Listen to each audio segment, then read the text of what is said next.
அரசாங்கமே அந்த நிலத்தை எடுத்து சீரமைத்து சமப்படுத்தி விவசாயிகளிடத்தில் ஒப்படைக்கின்ற திட்டமும் கலைஞர் தான் உருவாக்கினார். அந்த அடிப்படையில் தான் இன்றைக்கு கலைஞருடைய கனவு திட்டமான இந்த விவசாயிகளுடைய நலனில் உள்ள அக்கறையின் பேரில் இன்றைக்கு நம்முடைய முதலமைச்சர் செயல்படுத்தி கொண்டிருக்கிறார். எனவே விவசாயிகளாக நீங்கள் உங்கள் வீட்டு பிள்ளைகளை பட்டதாரி ஆக்குவதற்கு கூட கலைஞர் வழிவகுத்தார்.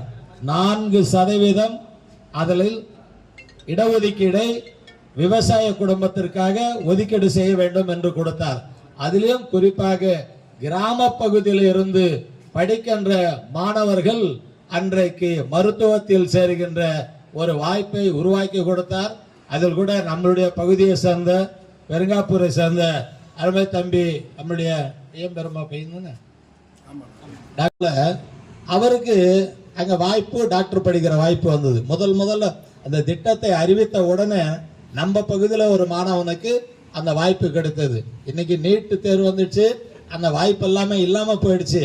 ஆனா விவசாயியின் புள்ள ஒரு டாக்டர் ஆகணுன்றதுக்காக எப்படியெல்லாம் அந்த திட்டத்தை அவர் செயல்படுத்தினார் என்பதற்கு நினைவுபடுத்துகிறேன். ஆனால் இன்றைக்கு அந்த நினைவுகளெல்லாம் கனவாக போய்விட்டது நமக்கு நீட் தேர்வு வந்த காரணத்தினால்.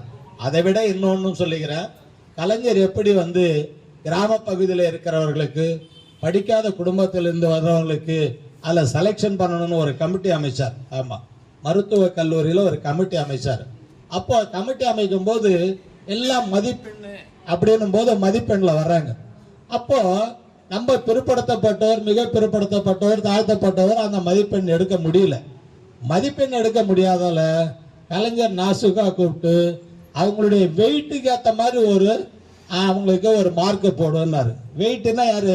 கிராமத்தில் இருக்கிற புள்ளதான் நல்லா உடல் திடக்காத்திரமா இருப்பான், இடையில வருவான், அவனை வெயிட்டு கூட போடுங்க அப்படின்னா. இது கல்வி தகுதி வெயிட்டு.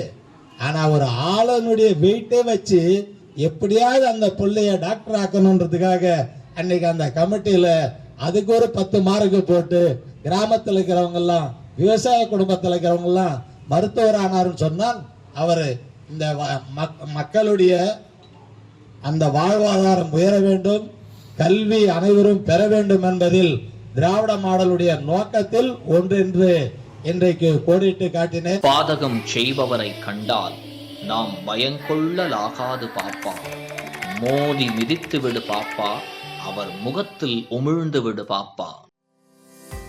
அண்மை செய்திகளை உடனுக்குடன் தெரிந்து கொள்ள இணைந்திருங்கள் இயம்நாடு தொலைக்காட்சியுடன்.